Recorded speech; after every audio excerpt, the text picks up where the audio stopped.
research is creating new knowledge. This was Neil Armstrong. And what research is, what we're going to do in research, what we're going to do in research is very important to have. So now we have the goals, we have our values, and we have the clarity. We have the clarity, I want to apply for this job. And the reason we need clarity, because what we're going to do in research, so first I'm going to explain the research part, and then we're going to allocate time for this. And on this part of research, when you know clearly I want to get this job, what I'd like to ask you is to look for only 5 CVs that are out there for that position. And from those 5 CVs, have an idea, have an impression, and see how you can use your skills, your values, how you can highlight them in such a way. It's very important when you do the research to use the common language of that. So these are 5 CVs. Then look for job advertisements, job adverts, and look exactly what language they're using, what are they asking, and take some of those skills. If they match yours, use the one that is there. Why is this important to kind of emulate us on what are they looking?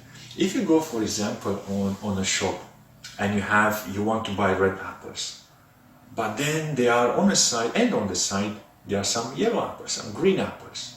Which one are you going to buy? You're going to buy green, you're not going to buy the red.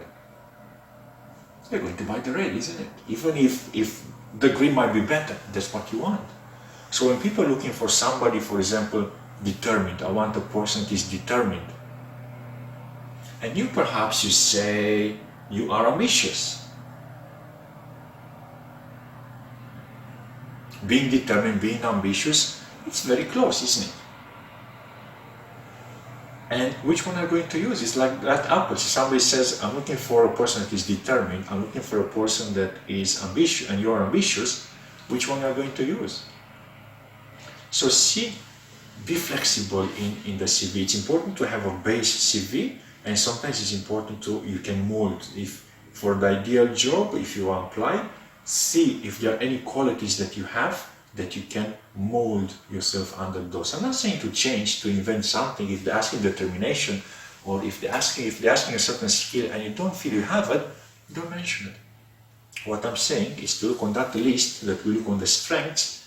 On strengths, what can I highlight? What can I highlight myself? And use their own language. We're going to discuss later about this.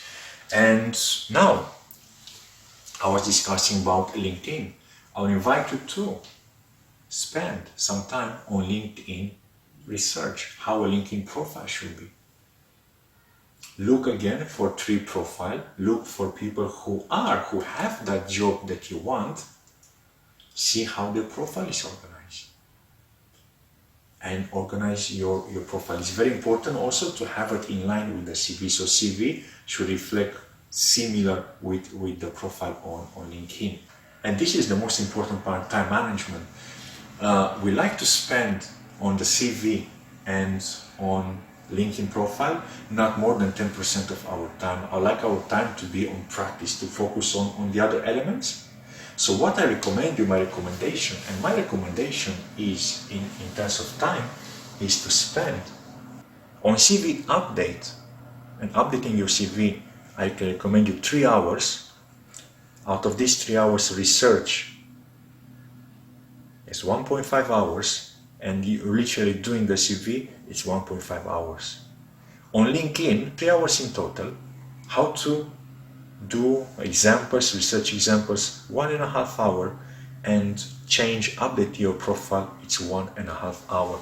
Also, on LinkedIn, it's very important to look on the skills, add your skills, what you've determined on the strengths, add on the skills, see what other people's adding to their skills, because there might be some skills or like values very similar to values, and you see if you can update and you can shine there.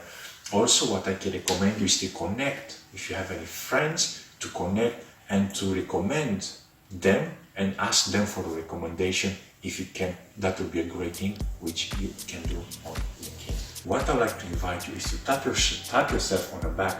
Well done. I'm ready now